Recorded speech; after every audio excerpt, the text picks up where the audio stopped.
वालेकुम दोस्तों, कैसे हो आप सब लोग। तो ये सुबह का टाइम है, तो ये सब्जी पाला टूट रहा है। मेरी सास समार तोड़ते बैठे हैं और मैंने उनको हरी मिर्ची भी तोड़ने दी थी, लेकिन वो मेरे बेटे को संभाल रहा है ना, तो इसलिए फिर मैं अंदर लेकर आ गई। मुझे चटनी बनाने की थी और आज हमारे यहाँ खाने में पाए आए हैं। तो ये तो रात में बनेंगे। अभी हम बना रहे हैं उड़द की रोटी, चटनी और आलू मटर की सब्ज़ी। और ये जो मैंने कल हलीम में से जो गेहूँ उठाए थे ना गले हुए, तो मैं उसकी मीठी खीर बना रही हूँ। तो मैंने इसमें दूध डाल दिया, अब मैं चीनी भी डाल दूँगी। तो आप एक बार बना के देखें, बहुत टेस्टी और हेल्दी होती है और बच्चों के लिए भी अच्छी होती है। तो मैंने उसमें चीनी अपने हिसाब से डाला, आपको जितनी लगे उतनी डाल सकते हो। तो है ना, आज सुबह जब हम उठे तो ऐसा लग रहा था कि कुछ भी काम नहीं है, बस थोड़ी सी रोटी बनानी है, लेकिन फिर एकदम से इतनी सारी चीज़ें आ गई कि फिर बहुत ज़्यादा मतलब हम बिज़ी हो गए, दूसरा कुछ काम कर ही नहीं पाए। तो ये थोड़ी सी दाल उड़द की गलाए थे मेरे ससुर जी के लिए फीकी, तो उसको मैं थोड़ा पानी बढ़ा के मैं अपने बेटे को दे दूँगी, और जो मीठी खीर बनाई थी तो वो भी दे दूँगी। तो मेरे छोटे बेटे को अभी हमने थोड़ा थोड़ा खाना खिलाना शुरू किया है। तो ज़्यादा तो नहीं खाता है, लेकिन 1-2 चम्मच भी अगर ले लिया तो ठीक है, तो उससे उसको आदत बनेगी।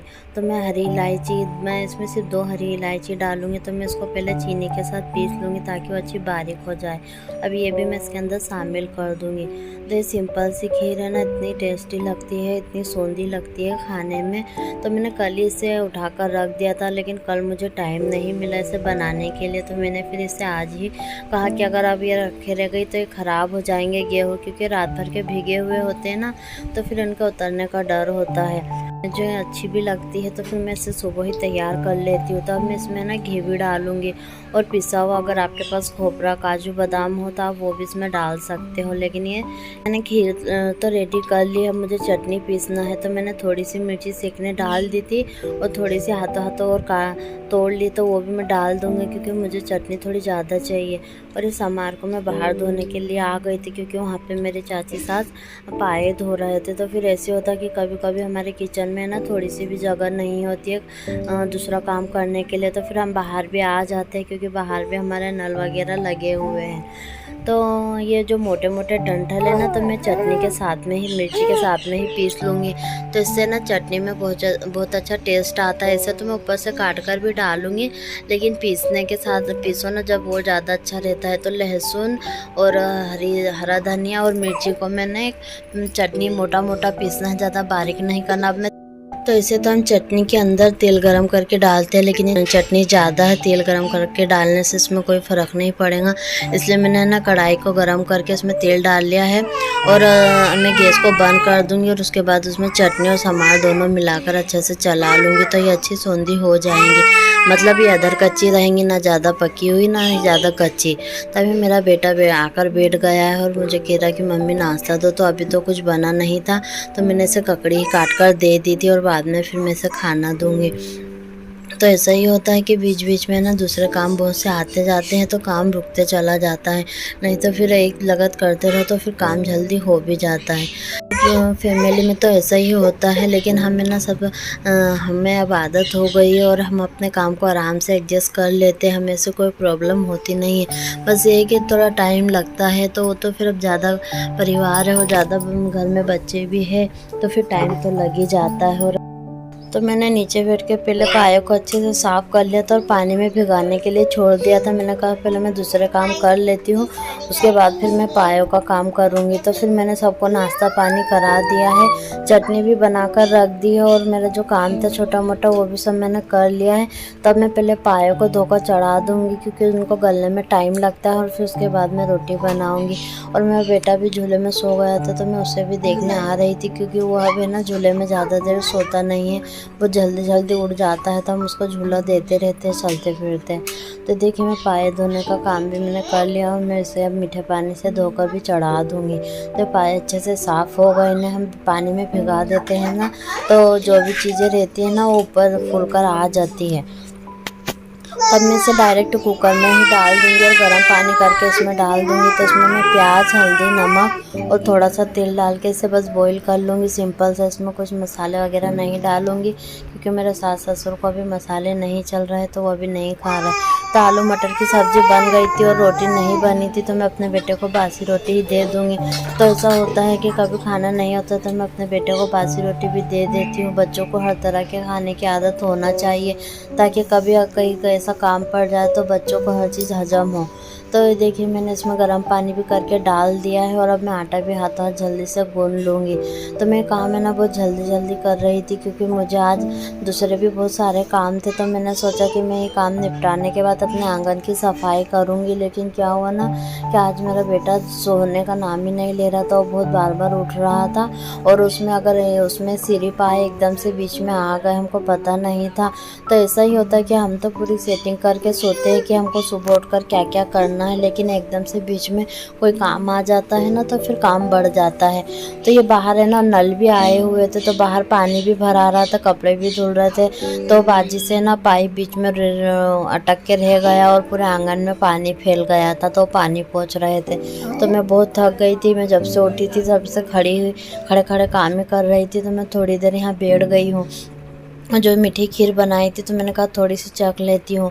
तो चटनी रोटी बन गई थी और मुझे भूख भी बहुत लग रही थी, तो मैंने सोचा कि पहले मैं खाना खा लेती हूँ क्योंकि एक बार मैं काम से लगी तो फिर और नहीं रुकूँगी। तो अब तो मैं आपको डायरेक्ट रात का टाइम मिल रहा है क्योंकि रात में बिल्कुल टाइम नहीं मिला। तो मैं अब है ना अपनी सास के और अपने कपड़े प्रेस के लिए निकाल रहे जो कि बहुत सारे जमा होकर। इस दिन मैं संडे मार्केट से ड्रेस लेकर आई थी।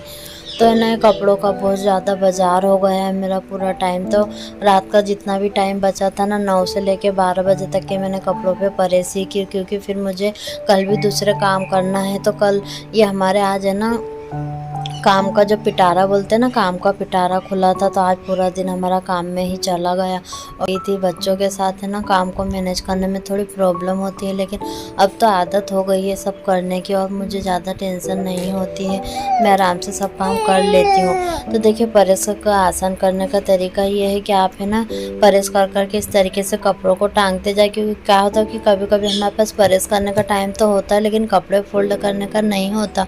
तो हम क्या कर सकते हैं कि हम पहले फटाफट कपड़ों पे प्रेस फेर के कपड़ों को इस तरीके से कुर्सी टेबल आपके पास जो भी ब्रेंच वगैरह आगे आपके पास हो या आपके पलंग पे आप इसे ना प्रेस करके इस तरीके से डाल सकते हो और बाद में फिर इकट्ठे इनको घड़ी कर सकते हो। तो इससे आपको आसानी हो जाएंगी कपड़े प्रेस करने में, क्योंकि है ना बहुत से लोगों को प्रेस करने में बहुत आलस आता है और उनकी बहुत जान पर भी आती है। तो आप ऐसा भी कर सकते हो। दूसरी टिप्स ये है कि आप अपने पास किसी एक इंसान को बिठा सकते हो जिसको आप प्रेस करके देते जाए और वो कपड़ों को फोल्ड करते जाए, मतलब कि घड़ी करते जाए, तो उससे भी है ना कपड़े बहुत जल्दी तो मैं ऐसा ही करती हूँ कि कभी कभी मेरे पास प्रेस करने का टाइम होता है लेकिन फ़ोल्ड करने का नहीं होता, तो मैं कपड़े प्रेस करके टांग देती हूँ और जब टाइम मिलता है ना तो जब मैं उन्हें घड़ी कर लेती हूँ। ऐसे तो हाथ के साथ घड़ी करना भी अच्छा रहता है क्योंकि वो उससे जल्दी आसानी हो जाती है, लेकिन कभी कभी हमें कुछ काम ऐसे होते हैं जो जल्दी करके उठाना होता है, जैसे कि प्रेस की किसी और को ज़रूरत है और हमको सिर्फ प्रेस जल्दी मारना है, तो हम प्रेस की जल्दी से यूज़ कर सकते हैं और बाद में कपड़ों को फोल्ड कर सकते हैं। तो देखिए अब मैं एक एक कपड़े करके उतार लूँगी और आपको घड़ी करके भी बता दूँगी कि कितनी आसानी से घड़ी हो जाते हैं।